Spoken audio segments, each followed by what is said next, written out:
വചനവീഥിയിലൂടെ father ജെ.ബി. Puthur. വിശുദ്ധ മാർക്കോസ് രചിച്ച നമ്മുടെ കർത്താവ് യേശുമിശിഹായുടെ പരിശുദ്ധ സുവിശേഷം. അധ്യായം 14, 1 മുതൽ 9 വരെയുള്ള വാക്യങ്ങൾ. ബഥാനിയായിലെ തൈലാഭിഷേകം. അവൻ ബഥാനിയായിൽ കുഷ്ഠരോഗിയായ ശിമയോന്റെ വീട്ടിൽ ഭക്ഷണത്തിനിരിക്കവേ ഒരു വെൺകൽഭരണി നിറയെ വിലയേറിയ ശുദ്ധ നാർദ്ദീൻ സുഗന്ധ തൈലവുമായി ഒരു സ്ത്രീ അവിടെ വന്നു. അവൾ ഭരണി തുറന്ന് അത് അവന്റെ ശിരസിൽ ഒഴിച്ചു. അവിടെ ഉണ്ടായിരുന്ന ചിലർ അമർഷത്തോടെ പരസ്പരം പറഞ്ഞു, ഈ തൈലം പാഴാക്കി കളയുന്നത് എന്തിന്? ഇത് 300-ലധികം ധനാറയ്ക്ക് വിറ്റ് ദരിദ്രർക്ക് കൊടുക്കാമായിരുന്നല്ലോ. അവർ അവളെ കുറ്റപ്പെടുത്തി. യേശു പറഞ്ഞു, ഇവളെ സ്വൈര്യമായി വിടുക. എന്തിന് ഇവളെ വിഷമിപ്പിക്കുന്നു? ഇവൾ എനിക്കു വേണ്ടി ഒരു നല്ല കാര്യം ചെയ്തിരിക്കുന്നു. ദരിദ്രർ എപ്പോഴും നിങ്ങളോട് കൂടെയുണ്ട്. എപ്പോൾ വേണമെങ്കിലും അവർക്ക് നന്മ ചെയ്യാൻ സാധിക്കും. ഞാനാകട്ടെ എപ്പോഴും നിങ്ങളോട് കൂടെ ഉണ്ടായിരിക്കുകയില്ല. ഇവൾക്ക് സാധിക്കുന്നത് ഇവൾ ചെയ്തു. എന്റെ സംസ്കാരത്തിനു വേണ്ടി ഇവൾ എന്റെ ശരീരം മുൻകൂട്ടി തൈലം പൂശുകയാണ് ചെയ്തത്. ഞാൻ സത്യമായി നിങ്ങളോട് പറയുന്നു, ലോകത്തിൽ എവിടെയെല്ലാം സുവിശേഷം പ്രസംഗിക്കപ്പെടുമോ അവിടെയെല്ലാം ഇവൾ ചെയ്ത കാര്യവും ഇവളുടെ സ്മരണയ്ക്കായി പ്രസ്താവിക്കപ്പെടും. കളങ്കമില്ലാത്ത ആത്മാർത്ഥത ആദരിക്കപ്പെടുക തന്നെ ചെയ്യും. സുവിശേഷകന്മാരായ മത്തായിയും മർക്കോസും യോഹന്നാനും പ്രാധാന്യം കൊടുത്തുകൊണ്ട് തന്നെ അവരുടേതായിട്ടുള്ള സുവിശേഷങ്ങളിൽ പ്രതിപാദിക്കുന്ന ഒന്നാണ് യേശുവിന്റെ തൈലാഭിഷേകം. തൈലാഭിഷേകത്തെ സംബന്ധിച്ചുള്ള വിവരണങ്ങളിൽ സമാന്തര സുവിശേഷകന്മാരായ മത്തായിയും മർക്കോസും സമാനതകൾ പുലർത്തുമ്പോൾ, വിശുദ്ധ യോഹന്നാൻ തന്റെ പ്രതിപാദനത്തിന്റെ വിശദാംശങ്ങളിലേക്ക് കടക്കുമ്പോൾ പലതിലും വ്യത്യാസപ്പെട്ട വിവരണങ്ങൾ നൽകുന്നതായിട്ട് നമുക്ക് കാണാം.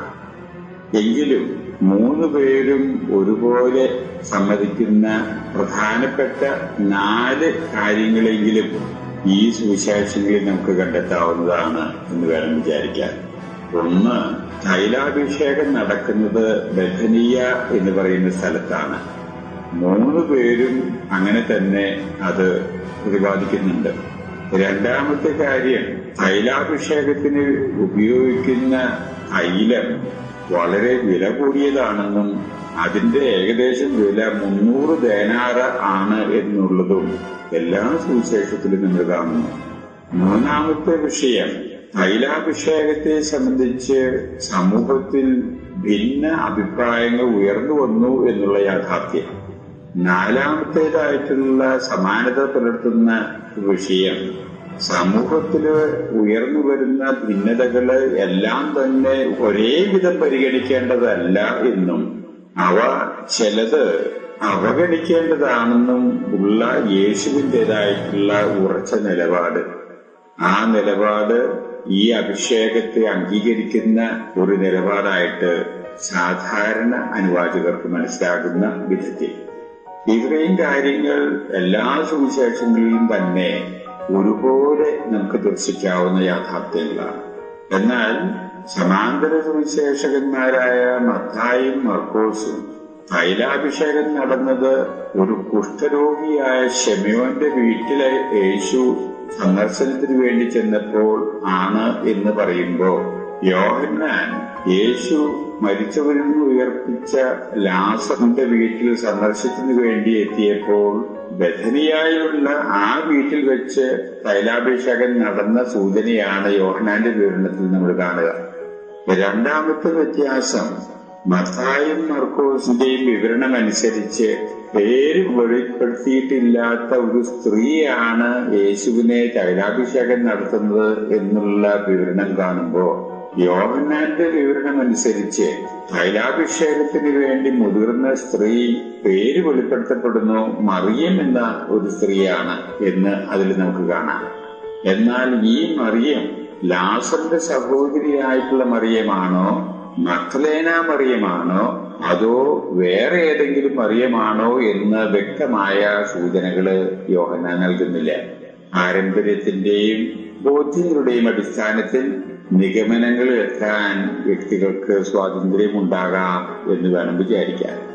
ഇങ്ങനെ ചില കാര്യങ്ങളിൽ വ്യത്യാസങ്ങള് സമാന്തര സുവിശേഷകന്മാരിലും യോഹന്നാനിലൂടെയും നമുക്ക് കാണാം എന്ന് വരികിലും സംഭവത്തിന്റെ സ്ഥായിയായിട്ടുള്ള ഭാവങ്ങളിൽ ഐക്യരൂപം നമ്മൾ കാണുന്നുണ്ട് എന്നുള്ളതാണ് ഇതിന്റെ പ്രത്യേകത.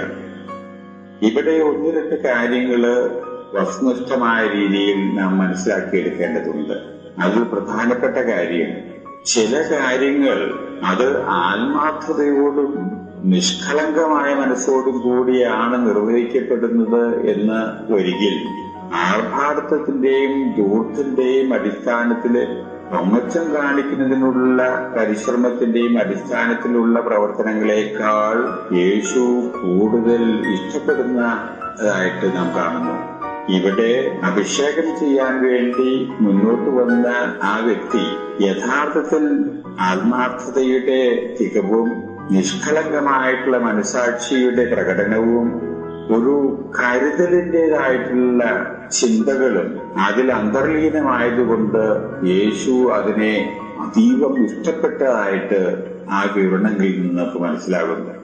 എക്കാലത്തും ദൈവത്തിന്റെയും മനുഷ്യരുടെയും മുമ്പിൽ സ്വീകാര്യത ഉണ്ടാകുന്ന പ്രവർത്തനങ്ങൾ നിഷ്കളങ്കമായിട്ടുള്ള സ്ഥിതിവിശേഷത്തോടുകൂടെ സ്വാർത്ഥപരമായിട്ടുള്ള ചിന്തകൾക്ക് വശംപെടാതെ നിക്ഷിപ്ത താല്പര്യങ്ങൾക്ക് ഇട നൽകാതെ ആത്മാർത്ഥതയും പ്രതിബദ്ധതയോടും കൂടെ പ്രകടിപ്പിക്കപ്പെടുന്ന പ്രവർത്തനങ്ങള് എപ്പോഴും എല്ലാ കാലവും അംഗീകരിക്കപ്പെടുകയും ആദരിക്കപ്പെടുകയും ചെയ്യുമെന്നുള്ള വസ്തുത യേശു ഇതിലൂടെ വ്യക്തമാക്കുന്നതായിട്ട് വേണം മനസ്സിലാക്കാൻ.